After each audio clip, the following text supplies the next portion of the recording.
ಚಿಕ್ಕಬಳ್ಳಾಪುರ ಲೋಕಸಭಾ ಕ್ಷೇತ್ರದ ಚುನಾವಣೆಯ ಕಾವು ದಿನದಿಂದ ದಿನಕ್ಕೆ ಹೆಚ್ಚಾಗ್ತಾ ಇದೆ. 1977ರಲ್ಲಿ ಸ್ವತಂತ್ರ ಕ್ಷೇತ್ರವಾದಂತಹ ಈ ಚಿಕ್ಕಬಳ್ಳಾಪುರ ರಾಜಕೀಯವೇ ಒಂದು ರೀತಿ ಭಿನ್ನವಾಗಿರುವಂತಹದ್ದು. ಯಾಕಂದರೆ ಎಲ್ಲ ಕಡೆ ಯಾವ ಮತದಾರರು ಹೆಚ್ಚಿರ್ತಾರೋ ಅವರೇ ಗೆದ್ದು ಬರೋ ಸಾಧ್ಯತೆ ಹೆಚ್ಚು. ಆದರೆ ಇಲ್ಲಿ ಒಕ್ಕಲಿಗ ಸಮುದಾಯ ಹೆಚ್ಚು ಮತಗಳನ್ನು ಹೊಂದಿದ್ರೂ ಕೂಡ ಇಲ್ಲಿ ಅಂದರೆ 1977ರಿಂದ 2019ರವರೆಗೆ ಕೇವಲ ಗೆದ್ದಿದ್ದು ಒಬ್ಬರು ಮಾತ್ರ. 2019 ಸೇರಿಸಿಕೊಂಡ್ರೆ ಇಬ್ಬರು ಇಲ್ಲಿಯವರೆಗೂ ಗೆದ್ದಿದ್ದಾರೆ. ಹಾಗಾದರೆ ಈ ಚಿಕ್ಕಬಳ್ಳಾಪುರ ಲೋಕಸಭಾ ಕ್ಷೇತ್ರದ ರಾಜಕೀಯ ಸನ್ನಿವೇಶಗಳು ಏನು, ಈಗ ಇಲ್ಲಿನ ರಾಜಕೀಯ ಏನೆಲ್ಲ ಹೇಳುತ್ತೆ ಅದೆಲ್ಲವನ್ನು ನಿಮ್ಮ ಮುಂದೆ ಇಡುವಂಥ ಕೆಲಸವನ್ನು ನಾವು ಮಾಡ್ತೀವಿ. ಸ್ನೇಹಿತರೆ, ನಿಮ್ಮೆಲ್ಲರಿಗೂ ಗೊತ್ತಿರಬಹುದು, ಯಾವುದಾದ್ರೂ ಒಂದು ಲೋಕಸಭಾ ಕ್ಷೇತ್ರ ಇದೆ ಅಂದರೆ ಅಲ್ಲಿ ಯಾವ ಜಾತಿಗಳು ಹೆಚ್ಚು ಮತಗಳನ್ನು ಹೊಂದಿರ್ತಾವೋ ಅದೇ ನಾಯಕರು ಗೆಲ್ಲುವ ಸಾಧ್ಯತೆ ಹೆಚ್ಚಿರುತ್ತೆ. ಆದರೆ ಈ ಚಿಕ್ಕಬಳ್ಳಾಪುರ ಲೋಕಸಭಾ ಇದಕ್ಕೆ ಭಿನ್ನವಾಗಿದೆ. ಯಾಕಂದರೆ ಇಲ್ಲಿಯವರೆಗೂ ಒಕ್ಕಲಿಗರು ಏನು ಪ್ರಬಲರಾಗಿದ್ದಾರೆ ಅವರ ನಾಯಕರು ಗೆದ್ದಿದ್ದು 2 ಬಾರಿ ಅಷ್ಟೇ. ಹೌದು ಸ್ನೇಹಿತರೆ, ಒಕ್ಕಲಿಗರು 2 ಬಾರಿ ಗೆದ್ದಿದ್ರೆ 4 ಬಾರಿ ಈಡಿಗರು, 3 ಬಾರಿ ಬ್ರಾಹ್ಮಣರು, 2 ಬಾರಿ ದೇವಾಡಿಗರು, ಒಮ್ಮೆ ವೈಶ್ಯ ಸಮುದಾಯಕ್ಕೆ ಸೇರಿದ ಅಭ್ಯರ್ಥಿಗಳು ಗೆದ್ದಿದ್ದಾರೆ. ಇನ್ನು ಈ ಕ್ಷೇತ್ರಕ್ಕೆ ನಡೆದ ಮೊದಲ ಚುನಾವಣೆಯಲ್ಲಿ ಒಕ್ಕಲಿಗ ಸಮುದಾಯದ ಕಾಂಗ್ರೆಸ್ ಅಭ್ಯರ್ಥಿ MV ಕೃಷ್ಣಪ್ಪ ಏನಿದ್ದಾರೆ ಅವರು ಗೆಲುವನ್ನು ಸಾಧಿಸುತ್ತಾರೆ. ಅದಾದ ಬಳಿಕ 2019ರವರೆಗೆ ಯಾವುದೇ ಒಕ್ಕಲಿಗ ಸಮುದಾಯದ ಅಭ್ಯರ್ಥಿ ಗೆಲುವನ್ನು ಸಾಧಿಸಿಲ್ಲ.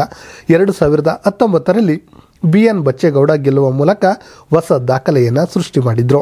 ಇನ್ನು 1980ರ ಚುನಾವಣೆಯಲ್ಲಿ ವೈಶ್ಯ ಸಮುದಾಯದ SN ಪ್ರಸನ್ನ ಕುಮಾರ್, 1984ರಲ್ಲಿ ಮತ್ತು 1991ರಲ್ಲಿ ಬ್ರಾಹ್ಮಣ ಸಮುದಾಯದ V ಕೃಷ್ಣರಾವ್, 1996ರಿಂದ 2004ರವರೆಗೆ ಈಡಿಗ ಸಮುದಾಯದ RL ಜಾಲಪ್ಪ, 2009ರಲ್ಲಿ ಮತ್ತು 2014ರಲ್ಲಿ ದೇವಾಡಿಗ ಸಮುದಾಯದ M ವೀರಪ್ಪ ಮೊಯ್ಲಿ ಗೆದ್ದಿದ್ದು ನಮ್ಮೆಲ್ಲರಿಗೂ ಗೊತ್ತಿರುವಂಥ ವಿಚಾರವೇ. ಇನ್ನು 2019ರಲ್ಲಿ ಲೋಕಸಭಾ ಚುನಾವಣೆಯಲ್ಲಿ BN ಬಚ್ಚೇಗೌಡರು ಗೆಲುವನ್ನು ಸಾಧಿಸುವ ಮೂಲಕ ನಾನಾ ರೀತಿಯ ಬೆಳವಣಿಗೆಗೆ ಕಾರಣರಾದರು. ಅದು ನಿಮ್ಮೆಲ್ಲರಿಗೂ ಗೊತ್ತಿರುವಂತಹದ್ದೇ. ಮೊದಲ ಬಾರಿಗೆ ಅಂದರೆ 2019ರ ಲೋಕಸಭಾ ಚುನಾವಣೆಯಲ್ಲಿ ಅಂದರೆ ಚಿಕ್ಕಬಳ್ಳಾಪುರದಲ್ಲಿ ಮೊದಲ ಬಾರಿಗೆ ಕಮಲ ಅರಳಿದ್ದು ಒಂದು ವಿಶೇಷವಾಗಿತ್ತು. ಅಲ್ಲಿಯವರೆಗೂ ಕಾಂಗ್ರೆಸ್ ಮತ್ತು ಜನತಾ ದಳವನ್ನು ಹೊರತುಪಡಿಸಿ 3ನೇ ಪಕ್ಷ ಗೆದ್ದೇ ಇರಲಿಲ್ಲ. ಇನ್ನು ಇದಷ್ಟೇ ಅಲ್ಲದೆ 1980ರಲ್ಲಿ ಚಿಕ್ಕಬಳ್ಳಾಪುರ ಕ್ಷೇತ್ರದಿಂದ ಅತಿ ಹೆಚ್ಚು ಮತಗಳ ಅಂತರದಿಂದ ಗೆದ್ದು ದಾಖಲೆ ಮಾಡಿದ್ದ ವೈಶ್ಯ ಸಮುದಾಯದ SN ಪ್ರಸನ್ನ ಕುಮಾರ್ ಹೆಸರಿನಲ್ಲಿ ಇತ್ತು. ಅವರು 4,08,214 ಮತಗಳನ್ನು ಪಡೆದಿದ್ದರು. ಆದರೆ 2019ರ ಚುನಾವಣೆಯಲ್ಲಿ ಬಚ್ಚೇಗೌಡರು 7,45,912 ಮತಗಳನ್ನು ಪಡೆದು ಪ್ರತಿಸ್ಪರ್ಧಿಯ ವಿರುದ್ಧ 1,82,110 ಮತಗಳಿಂದ ಗೆಲುವನ್ನು ಸಾಧಿಸಿದ್ರು. ಇನ್ನು ಸ್ನೇಹಿತರೆ, ಇದಕ್ಕೆ ಕಾರಣ ಏನು ಅಂತ ನೋಡೋದಾದ್ರೆ ಅಲ್ಲಿನ ರಾಜಕೀಯ ತಜ್ಞರು ಈ ರೀತಿ ಹೇಳ್ತಾರೆ. ಅದೇನಪ್ಪಾ ಅಂದ್ರೆ 2019ರಲ್ಲಿ ಈ ಒಕ್ಕಲಿಗ ಮತಗಳೇನಿದ್ದಾವೆ ಅವೆಲ್ಲವೂ ಕೂಡ ಒಂದೇ ಕಡೆ ಬಂದ ಕಾರಣ ಇಂತಹದೊಂದು ಪ್ರಬಲ ಜಯ ಸಿಕ್ತು ಅಂತ ಅಲ್ಲಿನ ರಾಜಕೀಯ ಅಂತರಾಳವನ್ನು ತಿಳಿದಿರುವಂತಹ ಸ್ಥಳೀಯರು ಹೇಳುವಂತಹ ಮಾತಾಗಿದೆ. ಅದೇನಾದರೂ ಆಗಲಿ, ಆದರೆ ಈ 2019ರಲ್ಲಿ BJP ಗೆದ್ದಿದ್ದು ಒಂದು ರಾಜಕೀಯ ಇತಿಹಾಸವನ್ನೇ ಸೃಷ್ಟಿ ಮಾಡಿತ್ತು. ಇನ್ನು ಈ ಚಿಕ್ಕಬಳ್ಳಾಪುರ ಲೋಕಸಭಾ ಕ್ಷೇತ್ರ ಏನಿದೆ, ಯಾವ ಮತದಾರರು ಮತ್ತು ಯಾವ ಜಾತಿಯ ಮತದಾರರು ಎಷ್ಟಿದ್ದಾರೆ ಅಂತ ನೋಡೋದೆ ಆದರೆ ಇಲ್ಲಿ ಬಲಿಷ್ಠವಾಗಿ ಇರುವಂತಹ ಜಾತಿಗಳಂದರೆ ಮೊದಲನೆಯದು ಒಕ್ಕಲಿಗ, ಎರಡನೆಯದು ಬಲಿಜ ಆಗುತ್ತೆ. ಅದಾದ ಮೇಲೆ ಪರಿಶಿಷ್ಟ ಜಾತಿ, ಪರಿಶಿಷ್ಟ ಪಂಗಡ, ಹೀಗೆ ಹಲವು ಜಾತಿಗಳು ಕಂಡು ಬರ್ತವೆ. ಇನ್ನು ಸಂಖ್ಯೆಯ ಪ್ರಕಾರ ನೋಡೋದಾದರೆ ಈ ಕ್ಷೇತ್ರದಲ್ಲಿ ಒಕ್ಕಲಿಗ ಸಮುದಾಯ 4,50,000 ಮತಗಳನ್ನು ಪಡೆದಿದ್ರೆ ಪರಿಶಿಷ್ಟ ಜಾತಿ ಮತ್ತು ಪರಿಶಿಷ್ಟ ಪಂಗಡ 5,00,000 ಮತ್ತು ಬಲಿಜ ಪಂಗಡ ಸಮುದಾಯ ಏನಿದೆ, ಬಲಿಜ ಸಮುದಾಯ ಏನಿದೆ 1.8 ಲಕ್ಷ ಮತಗಳನ್ನು ಹೊಂದಿದೆ.